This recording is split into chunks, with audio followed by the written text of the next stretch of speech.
അങ്ങേറ്റം സന്തോഷത്തോടു കൂടിയാണ് നിങ്ങളോടൊപ്പം ഞാനും നിൽക്കുന്നത്. ഒരു രാഷ്ട്രീയ മാറ്റത്തിൻ്റെ കാര്യം എന്താണെന്നുള്ളതിനെ സംബന്ധിച്ച് കഴിഞ്ഞ ദിവസങ്ങളിലൊക്കെ വിശദീകരിച്ചു കഴിഞ്ഞു. അതേ സംബന്ധിച്ച് ഒന്നും ഇനി ഞാൻ പറയാനായിട്ട് ആഗ്രഹിക്കുന്നില്ല. അതെല്ലാം ഇവിടെ പറഞ്ഞു കഴിഞ്ഞു. എപ്പോഴും അന്തസ്സോടെ തല ഉയർത്തി നമ്മുടെ അഭിമാനത്തെ ചോർന്നു പോകാതെ അഭിമാനത്തോടെ ഓരോ ചുവടും മുന്നോട്ട് പോകാനുള്ള ധൈര്യവും തൻ്റെ ഇടവും ഈ നാട്ടിലെ ഓരോ സ്ത്രീക്കും പുരുഷനും ഉണ്ടാകണം. കുട്ടികൾക്കും അമ്മമാർക്കും സഹോദരിമാർക്കും എല്ലാം ഉണ്ടാകണേ. ഏത് പാവപ്പെട്ടവനും ഏത് പണക്കാരനായാലും എല്ലാ മനുഷ്യരും ഒന്നുപോലെയാണ്. ഏത് ജാതി മതസ്ഥരും ഒന്നുപോലെയാണ്. നമ്മൾ രാഷ്ട്രീയമായിട്ട് പറയുമ്പോൾ വോട്ട് ബാങ്കിന് വേണ്ടിയിട്ടുള്ള ജാതി മത ചിന്തകൾ കുത്തിത്തിരികെ കയറ്റിക്കൊണ്ടുള്ള ആ പ്രവർത്തനങ്ങളെ തള്ളിക്കളയാൻ ഈ നാട്ടിലെ മുഴുവൻ ജനങ്ങളും ഉണ്ടാകണം. ഒരു കോംപ്രമൈസും ഇത്തരം കാര്യങ്ങൾക്കുണ്ടാകരുത്. തെരഞ്ഞെടുപ്പ് എടുക്കുമ്പോൾ പലപ്പോഴും വർഗീയതയും രാഷ്ട്രീയതയും അത് കൂട്ടിക്കലർത്തിക്കൊണ്ട് മത ചിന്തകളും ജാതി ചിന്തകളും ഉണ്ടാക്കി ഈ മനുഷ്യ സമൂഹത്തിനെ ഭിന്നിപ്പിച്ചുകൊണ്ട് വോട്ട് ബാങ്ക് നേടാൻ വരുന്നവരെ തിരസ്കരിക്കാൻ നമുക്ക് തൻ്റെ ഇടം ഉണ്ടാകണം. ഈ നാട്ടിലെ ജനങ്ങൾ പ്രബുദ്ധരായിട്ട് വരണം. കുറേ നാള് ഞാനും നിങ്ങളുടെ കൂടെ ജനപ്രതിനിധിയായിട്ട് ഇരുന്നിട്ടുള്ളതല്ലേ. അന്നത്തെ പാർട്ടി എനിക്ക് ഒരു സ്ഥാനാർത്ഥിത്വം തന്നപ്പോഴൊക്കെ ഈ നാട്ടിലെ ഓരോ ജനങ്ങളോടും ഒപ്പം ജാതിയോ മതമോ നോക്കാതെ അതിൻ്റെ ആവശ്യമില്ല. മനുഷ്യന്റെ പ്രശ്നങ്ങൾ, ഓരോ ആളിൻ്റെയും സങ്കടകരമായിട്ടുള്ള പ്രശ്നങ്ങൾ കേട്ട് സാധിക്കാവുന്നത് ചെയ്യാനുള്ള പ്രവർത്തനം തന്നെയാണ് നടത്തിയിട്ടുള്ളത്. അധികാരമോഹമെന്ന് ആക്ഷേപിച്ചാൽ അധികാരം സ്വന്തം കാര്യത്തിൽ ഉപയോഗിക്കുന്നവരുടെ വാക്കുകളാണ് വന്നിട്ടുള്ളത്. അതാണ് എനിക്ക് ഇതിന് പറയാനുള്ള മറുപടി. ഈ കാലം അത്രയും നിങ്ങളോടൊക്കെ ഞാൻ ആരുടെയെങ്കിലും കൊടി ചോദിച്ചിട്ടുണ്ടോ? നിങ്ങൾ ഏത് പാർട്ടിക്കാരാണെന്ന് എൻ്റെ വീട്ടിലെ ഔട്ട് ഹൗസിലായിരുന്നല്ലോ ഓഫീസായിട്ട് പ്രവർത്തിച്ചിരുന്നത്. ഏതെങ്കിലും മനുഷ്യർ നിങ്ങൾ ഏത് പാർട്ടിയിൽ നിന്ന് വന്നതാണെന്ന് ചോദിച്ചിട്ടുണ്ടോ? ഒരാൾ പറയട്ടെ, ഏത് ജാതി മതസ്ഥരാന്ന് ചോദിച്ചിട്ടുണ്ടോ? എത്രയോ പാവപ്പെട്ട മനുഷ്യർ. ഇത് തൊട്ടപ്പുറത്തല്ലേ എൻ്റെ വീട്. എത്ര മനുഷ്യരാണ് ഓരോരോ ആവശ്യങ്ങളായിട്ട് വരുന്നത്. നമ്മൾ ആരെങ്കിലും വലിയ ആൾക്കാരാണോ? നമ്മളൊന്നും വലിയ ആളല്ല. നമുക്ക് വരുന്ന ആ അധികാരങ്ങൾ ഈ നാട്ടിലെ ജനങ്ങളുടെ പ്രശ്നങ്ങൾ പരിഹരിക്കാൻ, നാട്ടിലെ ജനങ്ങൾ ആഗ്രഹിക്കുന്ന വികസന പ്രവർത്തനങ്ങൾ ചെയ്യാൻ വേണ്ടിയിട്ടുള്ളതാണ്. അത് സമയം കളയാതെ ചെയ്യണം. ഓരോ മിനിറ്റും വിലപ്പെട്ടതാണ്. സങ്കടം തോന്നുന്നുണ്ട്. 2021 മുതൽ 26 വരെ ആയ ഈ കാലഘട്ടത്തിൽ നിങ്ങളെല്ലാവരും സാക്ഷിയാണല്ലോ. നിങ്ങളൊക്കെ ഈ നാട്ടിലെ ജനങ്ങൾ സാക്ഷിയാണല്ലോ. ഒരു ധനകാര്യമന്ത്രിയായി ഇരിക്കുന്ന ഒരു മണ്ഡലത്തിൽ ഇങ്ങനെയാണോ വരേണ്ടത്? ഇപ്പോ ഞാൻ ഒരുപാട് കാര്യം പറഞ്ഞു. ഇനി എത്രയോ യോഗങ്ങളുണ്ട്, അതിലെല്ലാം പറയാം. വെല്ലുവിളിക്കുന്നു. എന്ത് കാര്യം ചെയ്തു ഈ 5 വർഷമായിട്ട് ഇവിടുത്തെ ധനകാര്യമന്ത്രി എന്ന് പറയണം. ചെട്ടിയാരഴികത്ത് പാലത്തിന്റെ ഒരു വീഡിയോ ഇട്ടിട്ടുണ്ട്. ഇപ്പൊ നിങ്ങൾ കണ്ടോ? ലജ്ജയില്ല എന്ന് നോക്കിയേ. ഇവിടുത്തെ ചാനലുകളിൽ മുഴുവൻ കഴിഞ്ഞ തവണ നിങ്ങളോടൊപ്പം നിന്നുകൊണ്ട് ഞാൻ പറഞ്ഞിട്ടില്ലേ, ചെട്ടിയാരഴികത്ത് പാലത്തിന് 10.46 കോടി രൂപ അന്ന് സുധാകരൻ മിനിസ്റ്റർ ഇരുന്നപ്പോ പോയി ഇടപെട്ട് വാങ്ങിച്ചു. അതിനു മുമ്പ് ഉമ്മൻചാണ്ടി ഗവൺമെന്റിന്റെ കാലത്ത് മറ്റൊരു RIDF ഫണ്ട് ഉപയോഗിച്ചുകൊണ്ട് ബഹുമാനപ്പെട്ട MP രശ്മി അടക്കം ഇവിടെയുണ്ട് ജില്ലാ പഞ്ചായത്തിലിരിക്കുമ്പോൾ അതുവഴി ഒരു വലിയ പരിശ്രമവും മണ്ണ് ടെസ്റ്റും ഒക്കെ നടത്തിയിരുന്നു. പക്ഷെ അതിന് ഫണ്ട് വരാൻ പറ്റിയില്ല. പിന്നീട് ഞാൻ വീണ്ടും തുടർന്ന് വന്നു കഴിഞ്ഞപ്പോൾ തീർച്ചയായിട്ടും കിഫ്ബി പദ്ധതികൾ വന്നപ്പോൾ അതിനകത്ത് ഉൾപ്പെടുത്തിക്കൊണ്ട് ആ പാലം പൂർത്തീകരിച്ചതല്ലേ. ചെറിയൊരു മിനുക്കുപണി മാത്രമേ ഉണ്ടായിരുന്നുള്ളൂ. കോവിഡ് വന്നില്ലായിരുന്നെങ്കിലും, അന്ന് പെരുമാറ്റച്ചട്ടം വന്നില്ലായിരുന്നു, അന്ന് അത് ഉദ്ഘാടനം ചെയ്യില്ലേ. ഇപ്പം അതൊരു വലിയ മേനി തടിച്ച് ഇനി ഓരോന്നോരോന്ന് എണ്ണി പറയും. എൻ്റെ മനസ്സിൽ 1 മുതൽ അവസാനം വരെ ചെയ്തിട്ടുള്ളതുണ്ട്.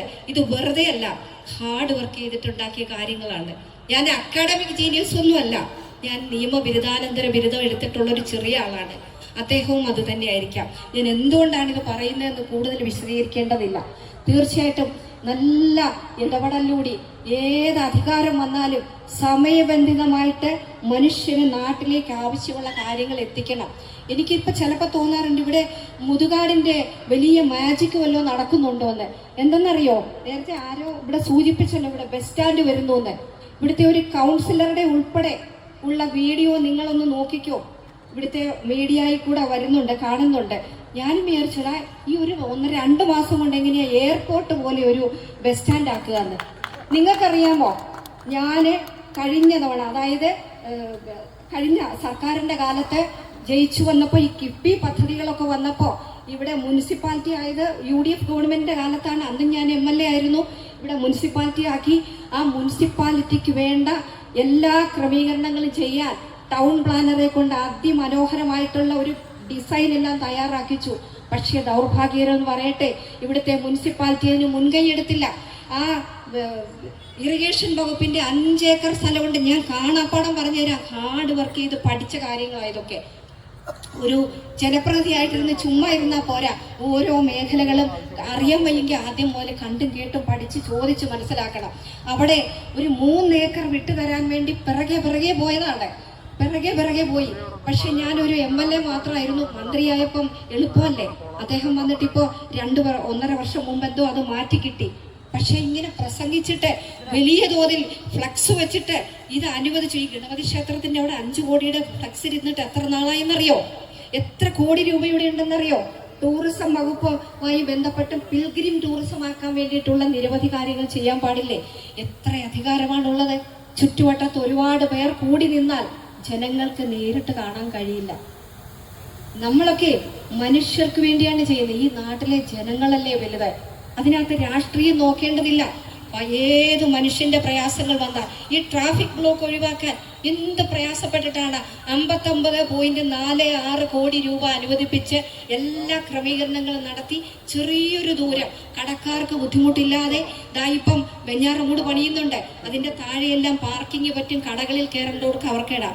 അത് ഒഴിവാക്കിയില്ലേ ഈ ഗവൺമെന്റ് വന്നപ്പം? ഇപ്പം ധനകാര്യമന്ത്രി വന്നിട്ട് അത് ഒഴിവാക്കിയില്ലേ? ബൈപ്പാസ് വരുമെന്ന് 5 വർഷം കൊണ്ട് പറയല്ലേ. ഞാനതാണ് പറഞ്ഞ മുതുകാടിന്റെ മാജിക് ഇവിടെ നടക്കുകയാണോ എന്ന്. ഇതുപോലെ വരുന്നു എന്ന് പറയുമ്പോൾ എല്ലാവരും എവിടെയാന്ന് തോന്നുന്നു. വലിയ തോതിൽ AI ഉപയോഗിച്ചോ അല്ലെങ്കിൽ കമ്പ്യൂട്ടർ ഉപയോഗിച്ചുള്ള മനോഹരമായ എൻ്റെ വക്കീൽ ഓഫീസ് തൊട്ടപ്പുറത്താണ്. അവിടെ ഇന്നാൾ ഒരു 2-3 കക്ഷികൾ വന്നപ്പോൾ ഈ വലിയ തോതിലുള്ള വീഡിയോ പ്രചരണം കണ്ടിട്ട് എന്നോട് ചോദിച്ചു, മാഡം ഇത് എവിടെയാണ് ഈ കെട്ടിടം വന്നേക്കുന്നതെന്ന്. ഞാൻ പറഞ്ഞത് വരാൻ പോകുന്നത് എൻ്റെ ഒരു ഡിസൈനാണ്.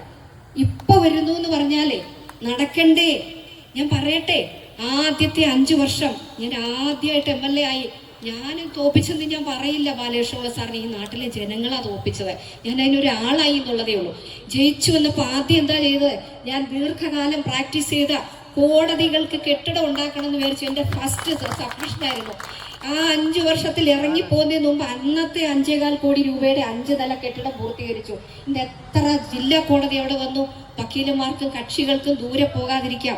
ഇവിടുത്തെ സിവിൽ സ്റ്റേഷൻ അറിഞ്ഞില്ലേ?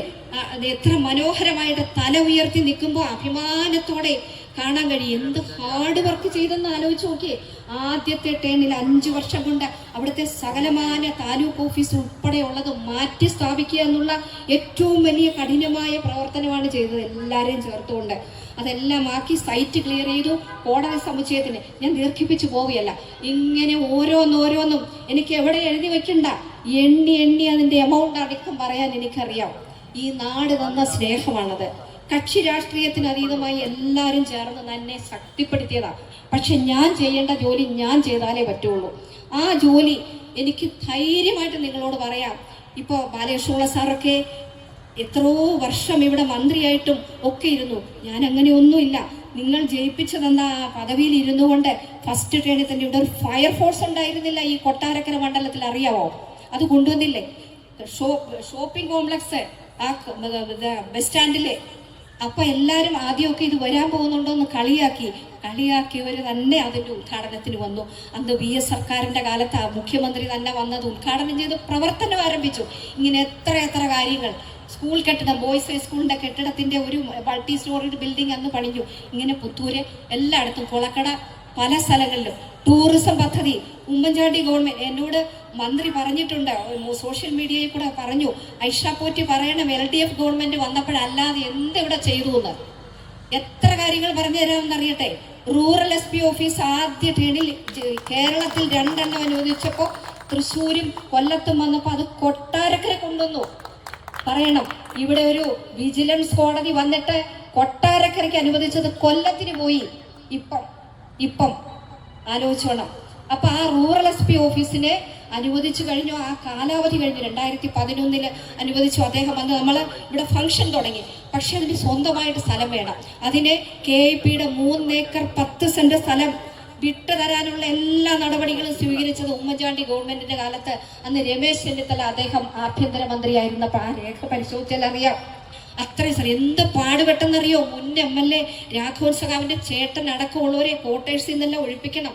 ഒന്ന് ആലോചിച്ച് നോക്കിയാൽ ഞാൻ അനുഭവിച്ച മാനസിക വ്യഥ. എല്ലാവരുമായിട്ട് കൂടിയ ഞാൻ തന്നെ ചെയ്തെന്നൊന്നും ഞാൻ പറയില്ല. മുഴുവൻ പേരുടെ സഹായത്തോടെ നിർബന്ധമായിട്ട് ഇത് വരണമെങ്കിൽ അത് ചെയ്യണമെന്ന് പറഞ്ഞിട്ട് എത്ര മനോഹരമായ കെട്ടിടമാണ്. കോവിഡ് വന്നില്ലായിരുന്നെങ്കിൽ കഴിഞ്ഞ ടേണിൽ അതും ഉദ്ഘാടനം ചെയ്തേനെ.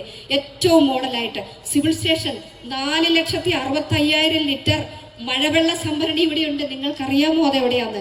ഇപ്പൊ സമരം നടത്താനും ധർണ നടത്താനും മനോഹരമായിട്ടുള്ള ഒരു ഷെഡൊക്കെ ഉണ്ടാക്കിയിട്ടില്ലേ? അതിനോട് ചേർന്ന മതിലിനുള്ളിൽ 4,65,000 ലിറ്റർ മഴവെള്ളം ശേഖരിക്കും. സോളാർ പാനൽ വെച്ചിട്ടുണ്ട്. നിങ്ങൾ കയറി നോക്കണം. കേരളത്തിന്റെ മോഡൽ സിവിൽ സ്റ്റേഷനാണ് കൊട്ടാരക്കര. അന്ന് പ്രതിപക്ഷത്തായിട്ട് പോലും ബഹുമാനപ്പെട്ട MP ഒക്കെ അഭിനന്ദിച്ച് നമ്മുടെ ആ ഹാർഡ് വർക്കിനെ അഭിനന്ദിച്ചത് ഞാൻ സ്നേഹത്തോടെ ഓർക്കുകയാണ്. അന്നും കക്ഷി രാഷ്ട്രീയത്തിന് അതീതമായി ചെയ്യുന്നതിനെ അംഗീകരിക്കുമായിരുന്നു. അതോടൊപ്പം സ്കിൽ പാർക്ക് ഉണ്ടല്ലോ. ഇപ്പൊ വർക്ക് നിയർ ഹോം വന്നതിന്റെ പ്രാരബ്ധം എത്രയാന്ന് മാധ്യമങ്ങൾ കൂടി ഒന്ന് അന്വേഷിച്ചോ. എത്ര പൈസ ചെലവാകും ഓരോരുത്തർക്കൊന്നും അവിടെ ഇരിക്കുന്നതിന്. അത് ബഹുമാനപ്പെട്ട MP അദ്ദേഹം ഇരുന്നപ്പം ദൂരദർശൻ കേന്ദ്രം ഇവിടെ കൊണ്ടുവന്നിരുന്നത് അത് നിർത്തലാക്കി പോയപ്പോൾ ആ കെട്ടിടമാണ് ഇപ്പോൾ വാടകയ്ക്ക് ഗവൺമെന്റ് എടുത്തിട്ട് അവിടെ പ്രവർത്തനം ആരംഭിച്ചിട്ടുള്ളതെന്നാണ് ഞാൻ മനസ്സിലാക്കുന്നത്, വർക്ക് നിയർ ഹോം. എന്നാൽ ഉമ്മൻചാണ്ടി ഗവൺമെന്റിന്റെ കാലത്ത് അബ്ദുറബ്ബ് മിനിസ്റ്റർ ഇരുന്നപ്പോഴാണ് അസാപ്പ് ഇവിടെ വന്നത്. വിദ്യാഭ്യാസ മേഖലയിൽ എത്ര തിളക്കമാർന്ന പദ്ധതിയാണെന്നത് അറിയാമോ? ഈ കമ്മ്യൂണിക്കേറ്റീവ് ഇംഗ്ലീഷും കമ്പ്യൂട്ടറും എല്ലാം ഏത് പാവപ്പെട്ട മനുഷ്യനും സൗജന്യമായിട്ട് 100 മണിക്കൂർ പഠിപ്പിക്കുന്ന ആ സ്കീം എത്ര കാഴ്ചപ്പാടോടുകൂടി കൊണ്ടുവന്നാന്ന് ആലോചിച്ച് നോക്കിയ. വിദ്യാഭ്യാസ മേഖലയിൽ വലിയ മാറ്റം ഉണ്ടാക്കി. അതിൻ്റെ ഭാഗമായിട്ട് അസാപ്പിൻ്റെ ഈ പ്രോഗ്രാം ആദ്യം പൈലറ്റായിട്ട് ഒരു സ്കൂളിൽ, പിന്നെ എല്ലാ സ്കൂളിലേക്കും വന്നതിൻ്റെ വലിയ മെച്ചം ഉണ്ടായി. അതിൻ്റെ ഭാഗമായിട്ട് കേരളത്തിൽ 6 സ്കിൽ പാർക്കുകൾ അനുവദിച്ചു. 12 കോടി രൂപയാണ് അതിന്. അന്താരാഷ്ട്ര നിലവാരത്തിനുള്ള സംവിധാനങ്ങളോട് കൂടിയത്. നിങ്ങൾ പോയി നോക്കിക്കോളൂ. കൊളക്കടയിലുള്ള കേരളത്തിലെ 6 അനുവദിച്ചാൽ ആദ്യം ഉദ്ഘാടനം ചെയ്തത് കൊട്ടാരക്കര കൊളക്കടയിലാണ്. അവിടെ സിംഗപ്പൂറും കമ്പനികളും സിംഗപ്പൂരും അതുപോലെ കേരളവും ചേർന്ന് സിംഗോ സർവ് കമ്പനിയാണ് അത് ചെയ്തിട്ടുള്ളത്. പക്ഷെ ഇപ്പൊ സിംഗപ്പൂർ കമ്പനി അവിടെ നിന്ന് വിട്ടുപോയി എന്നാണ് അവിടുത്തെ ഒരു സഖാവ് എന്നോട് വിളിച്ചു പറഞ്ഞത്. അങ്ങനെയില്ല.